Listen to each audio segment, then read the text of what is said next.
Jika sebelumnya kita pernah login ke akun Google kita di sebuah PC maupun laptop, maka kita bisa melihat apa sandi atau password akun kita tersebut.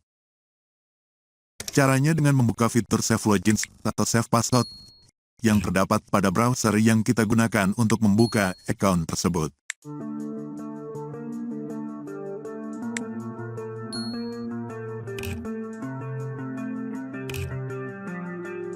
Dengan catatan, fitur itu dari awal tidak pernah kita nonaktifkan alias dalam keadaan aktif ketika kita login.